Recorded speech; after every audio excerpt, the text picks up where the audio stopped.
Welcome to the RhinoCAM Quick Start tutorial series, brought to you by MecSoft. Today we'll be introducing 2 1/2 axis milling. Before viewing this video, it is recommended that you first take a moment to complete the Mill Quick Start tutorial. You can find it, among other resources, located on the Learning dialog. From the Rhino main menu, drop down the RhinoCAM menu and pick Learning to display the dialog. The Mill Quick Start tutorial is available in PDF document format. A video version of this document is also available from the MecSoft.com website. If you would like the source files used in this video, just drop us an email at support@MecSoft.com and ask for the intro video source files. We'll be happy to send you a download link. Before starting any new CAM project, you should first perform the following startup checklist. For more detail on each of these items, you can refer to the 3-axis introduction companion video. We will perform the following basic steps in machining this model. First, we will define the machine and the post-processor to use. Then, we'll define the machine setup, including the stock geometry, material, and work 0. Then, we'll load a predefined tool library. Then we'll create predefined machining regions on our part. We will generate our 2 1/2 axis toolpaths, including a facing operation, 2 pocketing operations, and a profiling operation, using predefined regions. Then we'll simulate and post-process the toolpaths. Now, before we begin, I want to mention the layout of the Program tab. You will notice that we will progress from left to right. We'll start with setting the machine, then the post, setup, stock, alignment, material, and then the work 0. Only after those steps are completed do we create machining operations. Let's start by defining the machine to use for this job. From the Program tab, select Machine to display the dialog. Under Machine Type, set the number of axes to 3 axis. This is the correct selection for both 2-axis and 3-axis operations. Pick OK and notice that the machine type now appears under the machining job in the machining browser. Next, we'll define the post processor. From the Program tab, select Post to display the dialog. For the current post processor, select Haas from the list of available posts. Then set the posted file extension to NC. Other file extensions are available depending on your machine requirements. Pick OK and notice that the post type now appears under the machining job in the machining browser. Now let's define the machining setup. If there is no setup 1 listed under your machining job, the system automatically creates one when a work 0 or an operation is generated. However, by default, the MCS, or Machine Coordinate System, is already aligned with the WCS, World Coordinate System, so this step is not required for this part. However, in production, you can have multiple setups and assign different machining orientations for each. In this step, we'll define the raw stock from which to cut the part. From the Program tab, select Stock, and then select Box Stock from the menu to display the dialog. First, we'll select Copy Bounding Box. The system analyzes the part and displays the maximum dimensions of the part. Then, we'll set the height to 2.5 and leave the length and width set to the computed part boundaries. Note that the stock dimensions you enter here are measured from the corner of the bounding box selected in this dialog. Pick OK and notice that the stock type now appears under the machining job in the machining browser. If the stock does not display on the screen, select the Stock Visibility icon located at the base of the machining browser. With the stock displayed, we can see that the height of the stock leaves extra room to cut the part in the Z-axis. Once the stock model is created, you can move it in alignment with the part if needed. From the Program tab, select Align, and then Align Stock from the menu to display the dialog. Since we'll be removing material from the top of our part, we want to align the stock flush to the bottom of the part. So for Z alignment, we select bottom, and for XY alignment, we select center, and then pick OK. The stock is now aligned flush to the bottom of the part in the Z-axis and centered in the X and Y axis. Next, we'll set the material for the stock geometry. From the Program tab, select Material to display the dialog. For Material, select Aluminum 6061 from the list of available materials and then pick OK. If the material texture does not display on the stock, select the Material Texture Visibility icon located at the base of the machining browser. Material texture is only for display purposes, and for this part, we will leave it toggled off. Now that the stock is aligned to the part geometry, in this step, we will establish the work coordinate origin. This location defines the 0 point from which all toolpath points are interpreted by the controller. From the Program tab, select Align, and then Set World CS. Then select Set to Stock Box. Then set 0 face to highest Z and 0 position to southwest corner. This sets the machine home to the top of the stock material and the southwest corner of the stock geometry. Pick OK, and the part and stock geometry are now transformed to the World Coordinate Origin, or WCS. Alternatively, you can use Work 0 to set the Work Coordinate Origin. Instead of moving the part and stock to the WCS origin, this moves the machine coordinate system origin to the specified location. To save time, we will load a predefined tool library. From the Tools tab in the Machining Objects browser, select Load Tool Library to display the File Open dialog. We'll select the predefined tool library named 2-Axis Introduction Tutorial.vkbig and then pick Open. If you would like the source files used in this video, just drop us an email at support@mecsoft.com and ask for the intro video source files. We'll be happy to send you a download link. The message says that 2 tools were added, and we see that a 3/4 inch flat mill and a 1/4 inch flat mill appear in the Machining Objects browser. If you double-click on one of the tools, you see it displays the Create Edit Tools dialog with its dimensions and speeds and feeds parameters already defined. We will be using the 3/4 inch flat mill for our facing and pocketing operations, and the 1/4 inch flat mill for our profiling operation. To save time, you can create predefined machining regions on your part and then use them as needed when creating your machining operations.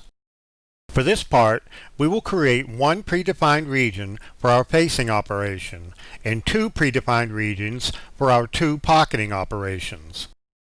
From the Machining Objects browser, select the Regions tab and then pick the Flat Area Selection Filters icon to display the dialog. Check the box next to Ignore All Inner Regions and uncheck all the other options.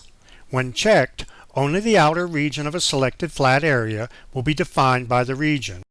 Now pick OK to continue. Now pick the Select Flat Areas icon.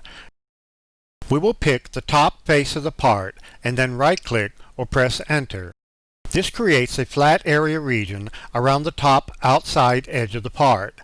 Because we checked the box to ignore all inner regions, only the outer profile was used, and that's what we want.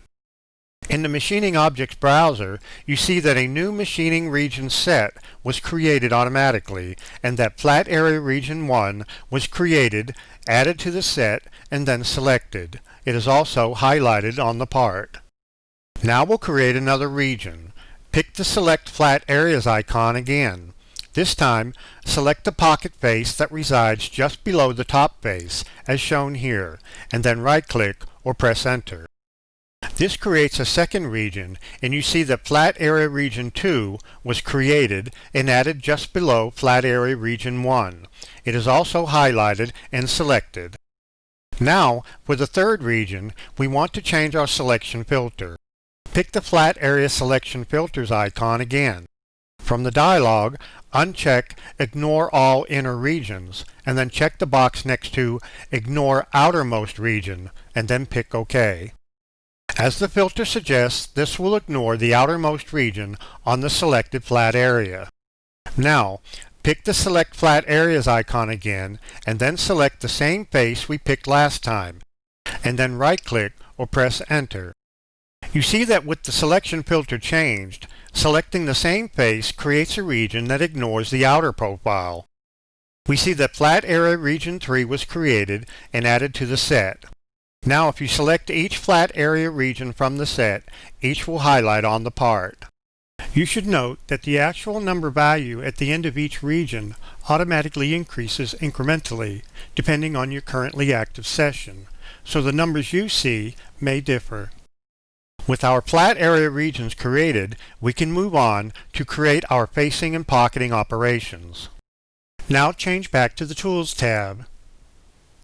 Now we're ready to create our 2 1/2 axis facing operation. From the Program tab, select 2 axis and then Facing from the menu of 2 axis operations. This will display the 2 1/2 axis facing operations dialog. By default, the Control Geometry tab is displayed first, allowing you to define part and/or avoid regions. We'll select the Part Regions tab because we want to contain the facing toolpath to the top profile of the part. To save time, in this part, we have already predefined several machining regions. To select one of our predefined regions, we pick the Select Predefined button from the dialog. This displays the Select Predefined Machining Regions dialog. You can see that under the Machining Regions folder, we have one machining region set that contains 3 flat area regions. Selecting a region from the tree will highlight it on the graphic screen. For our facing operation, we want Flat Area Region 1, so we will select it and pick OK. We see that Flat Area Region 1 was added to the Drive Region section of the Control Geometry tab. Now we switch to the Tool tab of the dialog and select the Flat Mill 3/4 inch tool from the list of available tools. Note that the tool parameters of the currently active tool are always displayed in the status bar at the bottom of the Machining Objects browser. Now switch to the Feeds and Speeds tab. Select the Load From Tool button. RhinoCAM will retrieve the feeds and speeds parameters that were set when the tool was defined and associate them with the current operation. Next, we'll switch to the Clearance Plane tab. Set the clearance plane definition to Automatic and the Cut Transfer method to Clearance Plane. In the automatic mode, RhinoCAM will determine a safe Z height for locating the clearance plane. Setting the Cut Transfer method to Clearance Plane will force all transfer moves to be performed in this determined clearance plane. This dialog is active. The clearance plane is shown on the graphic screen. Now switch to the Roughing tab to control the cutting. We'll set the tolerance to 0.001 and set the stock to 0. We will not be leaving any stock material left on the part after machining. Now we'll select Island Offset Cuts as the cutting method. This means that the tool will move in successive uniform offsets of the part shape. For the cut direction, we'll select Mixed. The system will determine a mixture of both climb and conventional cutting. For the step-over distance, which is the distance the tool will move per pass in the X and the Y, we'll make it 30% of the tool diameter. In the future, you can also specify the step-over by entering exact linear distance. Now we select the Cut Levels tab, and for the location of cut geometry, we'll select At Bottom. Even though this is the top of our part, it represents the bottom of our actual cutting depth. You can refer to the images in the dialog for information about what each parameter means. Under the Cut Depth Control section, we'll set the total cut depth to 0.25. This will get down to the actual top of our part. Now you will see 2 fields below this, one called Rough Depth and the other called Finish Depth, and then also a slider. These values allow you to split your total cut depth into a rough and a finished depth. The slider allows you to adjust the two values together. If you click on the slider, you see that the rough depth will automatically set to the total cut depth we entered. If you move the slider, you see that it can be used to automatically split the rough and finished depth values. You can, of course, override the slider by entering values directly into the fields provided. These additional two sliders below it allow you to control the depth per cut for both the rough and the finished depths. Together, these parameters and sliders offer precise control over your cut levels. For this operation, we want just one pass, so we will set the total cut depth and the rough depth per cut each to 0.25. Under Cut Levels Ordering, we'll select Depth first. Again, the images on each tab of the dialog help explain what each parameter means. Now we'll pick Generate to calculate the toolpath and display it on the graphic screen. Note that the display of the toolpath in the graphic screen can be turned on and off by selecting the toolpath visibility icon located at the base of the machining browser. The new toolpath can now be simulated to display the in-process stock model. Switch to the Simulate tab at the top of the machining browser. First, we'll select the part visibility icon from the base of the machining browser to toggle the part visibility off during simulations. Select Preferences and then set the simulation model to polygonal and the simulation accuracy to fine, and then pick OK. Under Preferences, uncheck Simulate by Moves and adjust the slider to set the simulation speed. Now select the 2 1/2 axis facing operation you just created and then pick Play to run the simulation. If you don't want to wait for the entire toolpath, you can select Pause and then To End to calculate and display the entire toolpath simulation. Then we can select the toolpath visibility icon from the base of the machining browser to turn off the toolpath and see the in-process stock model. With the facing operation complete, we will now program our two pocketing operations. In 2 1/2 axis pocketing, geometry regions on your part are used to control the X and Y extents of the toolpath, and all sidewalls are considered vertical. You need to understand that if the sidewalls on your part are tapered, you may need to use 3-axis operations instead. From the Program tab, select 2-axis and then Pocketing from the menu of 2-axis operations. This will display the 2 1/2 axis pocketing operations dialog. From the Control Geometry tab, select the Part Regions tab and then pick the Select Predefined Regions button. We will select Flat Area Region 2 for the first pocket and then we'll pick OK to continue. We see that Flat Area Region 2 was added to the Drive Regions section of the Control Geometry tab. Next we'll go to the Tool tab and again select the Flat Mill 3/4 inch tool from the list. Next we'll select the Cut Parameters tab and set the tolerance to 0.001 and the stock to 0, cutting the pocket to its finished length and width. For the cut pattern, we'll select Offset. This will create a toolpath with successive offsets of the control geometry. For climb direction, we'll select Mixed, and for start point, we'll select Inside. For the step over distance, we'll make it 50% of the tool diameter.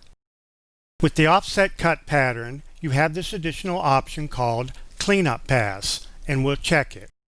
The system will automatically detect if there were any corners in the pocket that the tool could not reach between passes, and if so, it will create an additional pass to clean them up. For the Cut Levels tab, we'll set Location of Cut Geometry to At Bottom, because our predefined region is located at the actual bottom floor of the pocket. Similar to our facing operation, we'll set the total cut depth, rough depth, and rough depth per cut to 0.25 and then pick Generate. The 2 1/2 axis pocketing operation is then displayed. The new toolpath can now be simulated. Switch to the Simulate tab, select the 2 1/2 axis pocketing operation we just created, and then pick Play to see the in-process stock model. Now we'll turn our attention to machining our second pocket. Switch to the Program tab in the Machining browser. Select the 2 1/2 axis pocket operation we just created. Right-click on the selected operation and select Copy. Now right-click again and select Paste. This creates a copy of the operation and places it below the original in the machining browser. Now right-click on the second operation and pick Edit to adjust its parameters. First, we'll pick Remove All under the Control Geometry tab. With the Part Regions tab selected from the Control Geometry tab, pick the Select Predefined Regions button. For this pocket, we will select Flat Area Region 3 and then pick OK to continue. We see that Flat Area Region 3 was added to the Drive Region section of the Control Geometry tab. If you look at the part, you will see that this pocket contains an island in the center. We want to include this as an additional drive region. To do this, we will pick the Select Flat Area Drive Regions button. The dialog minimize and we'll select the flat face at the top of the island, and then right-click or press Enter to complete the selection. You will now see that a second region was added to the Select Machining Regions list in the dialog. If you select each region from the list, you will see that the first represents the top outer profile of the pocket, and the second represents the top outer boundary of the island. Next we go to the Tool tab, and again we'll pick the Flat Mill 3/4 inch tool from the list. Next we'll switch to the Cut Parameters tab, and we'll set the stock to 0.025. In 2 1/2 axis pocketing, stock only refers to the material that is left on the sidewalls. Setting the stock value to 0.025 will leave 25 thousandths of stock material around the side walls of the pocket and the island, which can then be finished using the profiling operation. We'll leave the remaining settings on this tab to match our first pocket. Now we'll switch to the Cut Levels tab. We mentioned that the stock value on the Cut Parameters tab applies to the sidewalls of the pocket. The Cut Levels tab applies to the Z-level cutting and the floor of the pocket. We'll start by setting the location of cut geometry to At Top. This is because the predefined region we selected represents the top of our pocket. For the total cut depth, we will select the Pick button. The dialog minimizes and allows us to select 2 points to define the total cut depth. From the status bar, we will activate the Endpoint Snap and then deactivate all other snaps. Now we'll select 2 endpoints. The first endpoint can be anywhere on the top perimeter of the pocket, and the second endpoint can be anywhere on the bottom perimeter of the pocket.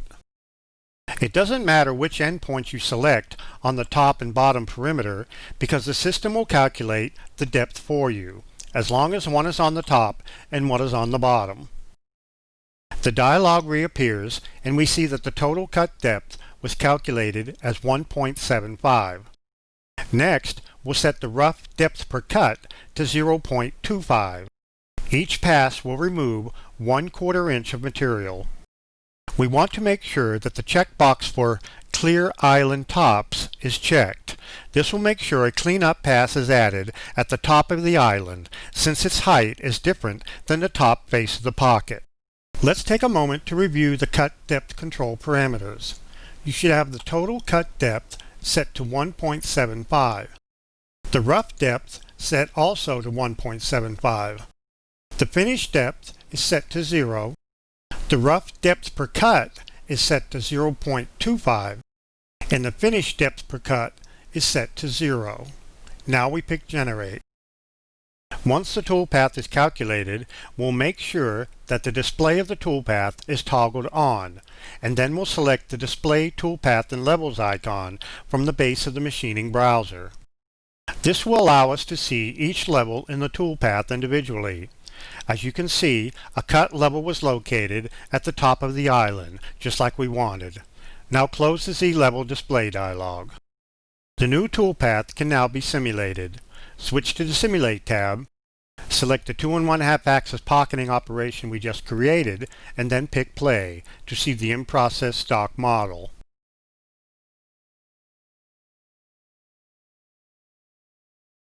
For our final toolpath, we'll add a 2 1/2 axis profiling operation as a finishing pass to clean up the side walls of the larger pocket. From the Program tab, select 2 axis and then Profiling from the menu of 2 axis operations. This will display the 2 1/2 axis profiling operations dialog. For this operation, we want the bottom of the pocket to drive the toolpath. To do this, we make sure the Part Regions tab is active and then pick the Select Flat Area Drive Regions button. The dialog minimizes and will select the flat face at the bottom floor of the pocket, and then right-click or press Enter to complete the selection. The dialog reappears with the Drive Flat Area 1 added to the list. Next we'll go to the Tools tab and this time select the Flat Mill 1/4 inch tool from the list. Next we'll select the Cut Parameters tab.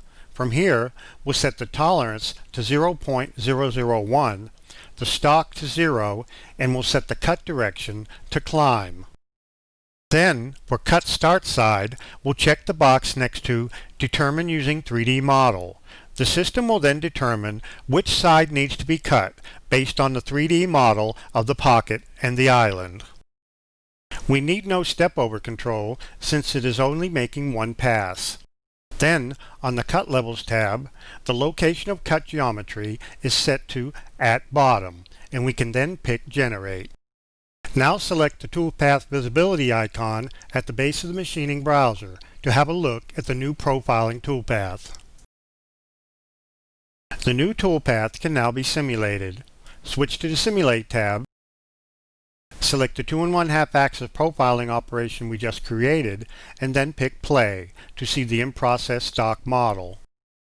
To see all of our toolpaths simulated together, select Setup 1 and then pick Play. Now, with the toolpaths complete, we're ready to post-process to an output text file containing G-codes that can then be sent to the machine tool to actually machine the part. Select Setup 1 from the machining browser and right-click and select Post. This will post all operations created under the setup. By default, the part file name and the setup name are appended for the G-code file name. Also by default, the posted G-code file is saved to the folder where the part file is located. Now pick Post and the G-code file is displayed in Notepad where it can be viewed or edited manually. For further assistance, you can visit the online help supplied with the program or visit www.mecsoft.com for additional tutorials. Thank you.